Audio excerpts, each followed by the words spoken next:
in this technical demonstration, we're going to work once again with multi-factor authentication. We've created our systems and we've created accounts that are shared, but we don't want passwords to get out. We don't want to share them with anyone. We simply want to provide the access needed to log into the system with privilege without compromising the shared account information. So that's what we're going to do here. So in order to do this, we're going to start with our app server. So I'm going to go back over to Resources under Systems. And here's our app server. As you can see, I have a number of configuration options to work with. The one we're going to work with is Policy.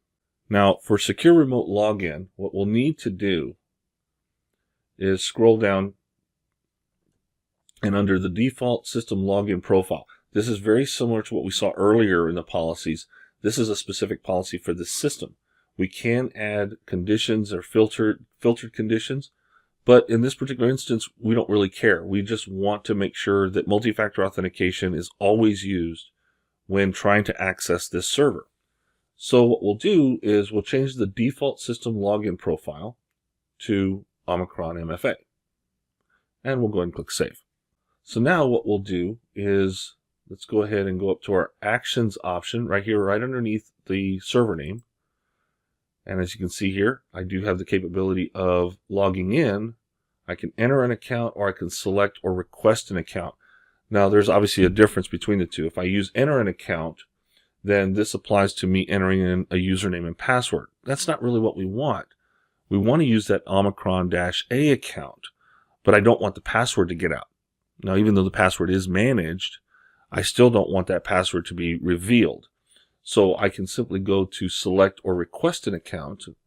And as you can see here, I do have my domain account. I am a domain admin, but I want to use the local account. So I'm going to select the local account. And in doing so, before I'm granted that access, I do need to verify who I am. As you can see here, it's already prompted me for my login information. So we're going to go ahead and supply my password.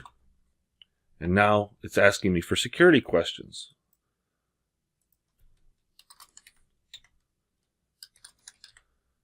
And just for the effect, if I don't answer them correctly,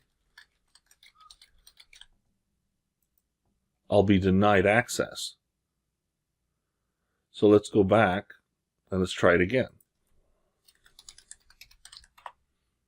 Once again, I'm going to be prompted for my security questions. This time I'll answer it correctly. And now I have a secure remote login into that server. So as you can see, I didn't need the password to the Omicron-A account to access this server. Now keep in mind, this is for secure remote login from the portal.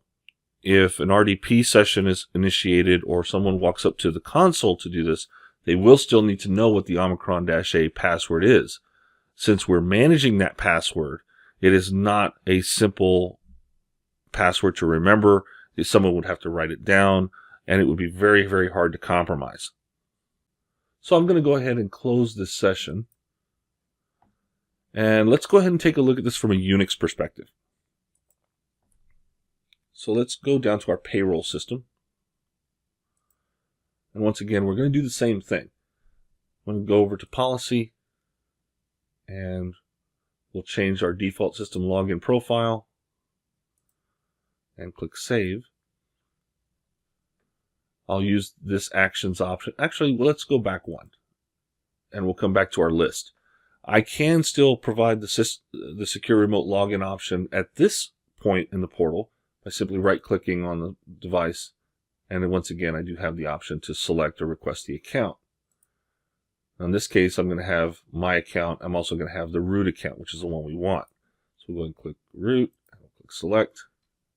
Now it looks a little bit different, but the same security measures are still in place. So I'm just going to go ahead and log in successfully.